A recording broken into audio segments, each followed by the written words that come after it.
Good morning students. मैं doctor Kavita Sahni from government girls college Chomu. आज हम बीएससी पार्ट 3 के पेपर 3 के अंतर्गत बायोस्टैटिस्टिक्स के बारे में आगे पढ़ेंगे। पिछली क्लास में मैंने आपको बायोस्टैटिस्टिक्स में यूज़ होने वाली डिफरेंट टर्म्स और डाटा इकट्ठा करके उनको क्लासिफाई कैसे किया जाता है, किस तरीके से उसका टेबुलेशन किया जाता है, कैसे उसकी फ्रीक्वेंसी शो की जाती है, इन सब चीज़ों के बारे में बताया था। आज हम आगे पढ़ेंगे कि जब हम डाटा इकट्ठा करते हैं या आंकड़े इकट्ठे करते हैं और उनको क्लासिफाई करके उनको वर्गीकृत करके टेबल्स बनाते हैं, उसको इकट्ठा करने के बाद तो टेबल में हम उनकी वैल्यूज़ को शो करते हैं और उन वैल्यूज़ को शो करने के लिए या उन वैल्यूज़ को शो करते समय कुछ आंकड़े ऐसे होते हैं जो कि उन सभी आंकड़ों या समंकों के कैरेक्टर्स को शो करते हैं। और ये वो आंकड़े होते हैं जो कि अप्रॉक्सीमेटली उस सीरीज़ के सेंटर में होते हैं और इसी को सेंट्रल टेंडेंसी के रूप में हम नापते हैं या उसका आकलन करते हैं। तो किसी भी सीरीज़ में एक पॉइंट ऐसा होता है जिसकी वैल्यू बाकी सारी वैल्यूज़ यानी जो आंकड़े हैं उनके सेंटर में होती है और ये उन सभी के इम्पॉर्टेंट कैरेक्टर्स को शो करता है। तो ये पूरी सीरीज़ में उसकी सेंट्रल टेंडेंसी को या केंद्रीय प्रवृत्ति को बहुत ही सिंपल और समरी के रूप में जो अभिव्यक्त करता है वो value measure of central tendency या एवरेज कहलाती है। एवरेज या औसत, ये वर्ड आपने सुना हुआ होगा। एवरेज वैल्यू क्या है, एवरेज कितनी मनी लगेगी, हम लोग बात करते हैं साधारणतया अभी। तो बायोस्टैटिस्टिक्स में भी एक वैल्यू ऐसी होती है जो कि एवरेज या औसत कहलाती है, जो कि बाकी पूरी सीरीज़ की वैल्यूज़ के कैरेक्टर्स को शो करती है। तो ये एवरेज या औसत कहलाता है। बायोस्टैटिस्टिक्स में बात करें तो 3 तरह के औसत इसमें होते हैं। ये 3 औसत हैं। एक तो है मीन या माध्य, दूसरा है मोड या बहुलक और तीसरा है मीडियन या माध्यक। ये अलग अलग तरीके औसत हैं, अलग अलग तरीका है इनको निकालने का, अलग अलग इनके यूज़ हैं। तो बायोस्टैटिस्टिक्स में केवल आंकड़े इकट्ठे करने तक सीमित नहीं, टेबल बनाने तक सीमित नहीं, एनालिसिस करने के लिए आगे डिफरेंट तरीके से हमें उनको एनालाइज करना होता है और उसके लिए हमें ये औसत निकालने होते हैं। पहले हम बात करते हैं मीन की या माध्य की। तो कोई भी जो सीरीज़ है, जो श्रेणी हमने बनाई है, उनकी वैल्यूज़ लिख देते हैं हम और इन सभी वैल्यूज़ को जोड़कर उसका टोटल करके जितनी वैल्यूज़ हैं उस नंबर से अगर हम उस टोटल को या इसके सम को भाग दे देते हैं तो हमें जो प्राप्त होता है मीन प्राप्त होता है। तो ये देखिए वेट है बच्चों का किलोग्राम्स में। ये जैसे 22, 25, 30, 35, 32 और 28 किलोग्राम बच्चों का वेट है। तो इसका अगर हमें मीन निकालना है या माध्य निकालना है तो कैसे करेंगे? ये मीन निकालने के लिए देखिए, मीन को जो शो करते हैं, इसका जो सिंबल है वो है एक्स और उसके ऊपर लाइन खींच देते हैं, ये कहलाता है एक्स बार। तो मीन इज इक्वल टू या और X bar is equal to sum of different values divided by total number of items. तो यहाँ पे जो वेट है 22, 25, 30, 35, 32 और 28, इन सब वैल्यूज़ को जोड़ लेंगे और आइटम कितने हैं? 6, उसको 6 से डिवाइड कर दिया तो ये आ गया 28.66। तो ये इसका मीन हो गया। तो इस तरीके से सिंपली मीन निकाला जाता है कि जितनी उसकी वैल्यूज़ हैं उनको टोटल करके और नंबर ऑफ आइटम से उसको डिवाइड कर देते हैं तो मीन प्राप्त हो जाता है, जिसे कि एक्स बार से डिनोट करते हैं या एक्स बार से दर्शाते हैं। अब ये देखिए अलग अलग तरह की सीरीज़ होती है, जैसे मैंने आपको बताया था सीरीज़ भी अलग अलग होती है। इंडिविजुअल सीरीज़ भी होती है और कंटिन्यूस सीरीज़ होती है, डिस्क्रीट सीरीज़ होती है। तो उसमें मीन जो ज्ञात करते हैं या माध्य जो ज्ञात करते हैं वो अलग अलग तरीके से होता है। तो पहले हम बात करते हैं अर्थमेटिक मीन निकालने का इंडिविजुअल सीरीज़ में। इंडिविजुअल सीरीज़ जो होती है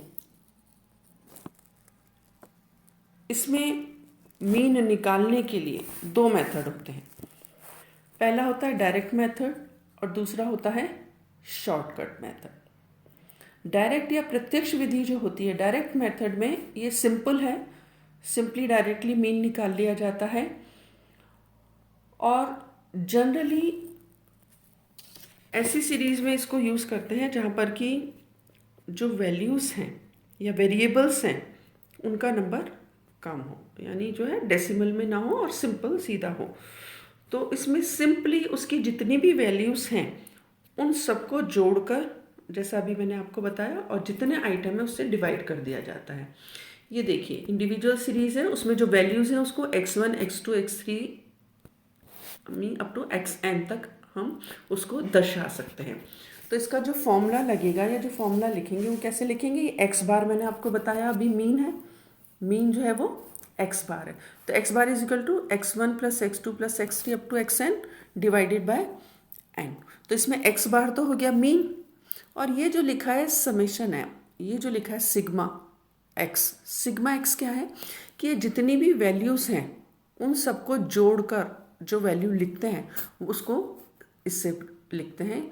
ग्रीक वर्ड है जिसको इसको लेटर लिया सिग्मा कहलाता है, तो इसको सिग्मा एक्स कहते हैं। इसका मतलब होता है समेशन, यानी इन सबको हमने जोड़ लिया। ये जो वैल्यूज़ हैं एक्स वाली सारी x1 x2 x2, इन सब वैल्यूज़ का जो जोड़ है या योग है वो सिग्मा एक्स हो गया। इससे हमने इनको जोड़ दिया। और n क्या है, टोटल नंबर ऑफ वैल्यूज़, जितनी हैं जितनी वैल्यूज़ हैं उससे डिवाइड कर देंगे तो ये मीन आ जाएगा उसका हमें। ये एग्जाम्पल दिया हुआ है, देखिए इसमें ये एग्जाम्पल है कि एक क्लास में स्टूडेंट्स की हाइट दे रखी है, लंबाई दे रखी है। ये है हमारे पास 10 स्टूडेंट्स हैं और 10 स्टूडेंट्स की हाइट दे रखी है सेंटीमीटर में। ये हाइट है, तो हमने यहाँ पर ये जैसा मैंने अभी आपको बताया इंडिविजुअल सीरीज़ है। 10 स्टूडेंट्स की हाइट है हमारे पास। इधर ये टेबल बनाई, टेबल में लिखा 1 2 3 4 5 6 7 8 9 10 स्टूडेंट्स हैं। दूसरी साइड में है इनकी हाइट सेंटीमीटर में, 165 165 163 155 160 170 185 162 164 157 169। हर एक इंडिविजुअल, ये विद्यार्थी संख्या 1 उसकी हाइट, विद्यार्थी संख्या 2 उसकी हाइट।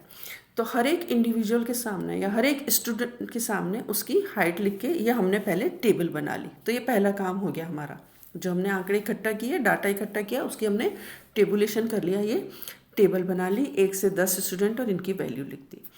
अब नंबर ऑफ स्टूडेंट्स कितने हैं, इनको हमने जोड़ा, ये 10, तो n इज इक्वल टू हो गया 10। इधर है हमारे पास लंबाई, लंबाई जो है 10 स्टूडेंट्स क्योंकि अलग अलग है, उनकी ये लंबाई अलग अलग हमने लिख ली है, इंडिविजुअल सीरीज है इसलिए। अब इन सब वैल्यूज़ को हमने जोड़ लिया। ये जो हाइट है स्टूडेंट्स की x1 x2 x3 x4 ऐसे हो गया x10 तक, इन सब वैल्यूज़ को हमने जोड़ लिया। तो इन सारी वैल्यूज़ को जोड़ने पर जो मान आया वो है समेशन x, और इन सबको जोड़ने पर जो वैल्यू आई वो आई 1650। तो इस तरीके से हमारे पास n की वैल्यू आ गई, समेशन x की वैल्यू आ गई। अब हमें क्या करना है, मीन निकालना है। ये डायरेक्ट मेथड से हम निकाल रहे हैं। तो मीन निकालने के लिए अब क्या करेंगे, हम इसको कैलकुलेट करेंगे, फॉर्मूला लगाएंगे इसमें। फॉर्मूला मैंने आपको अभी बताया था, मीन या माध्य का फॉर्मूला क्या है, X bar is equal to summation X upon N. तो यहाँ पर जो फॉर्मूला है उसमें हम वैल्यूज़ रख देंगे हमने जो अभी निकाली हैं। हमने समेशन एक्स निकाला, सारी वैल्यूज़ को जोड़कर जो मान निकाला वो है 1650, और n है नंबर ऑफ वैल्यूज़, कितने स्टूडेंट्स का हमने लिया है, तो नंबर ऑफ आइटम्स जो मैंने पहले बताया था 10 स्टूडेंट्स हैं, टोटल 10 स्टूडेंट्स की वैल्यू ली है हमने, 10 स्टूडेंट्स की हाइट ली है, तो इसको 10 से डिवाइड कर देंगे।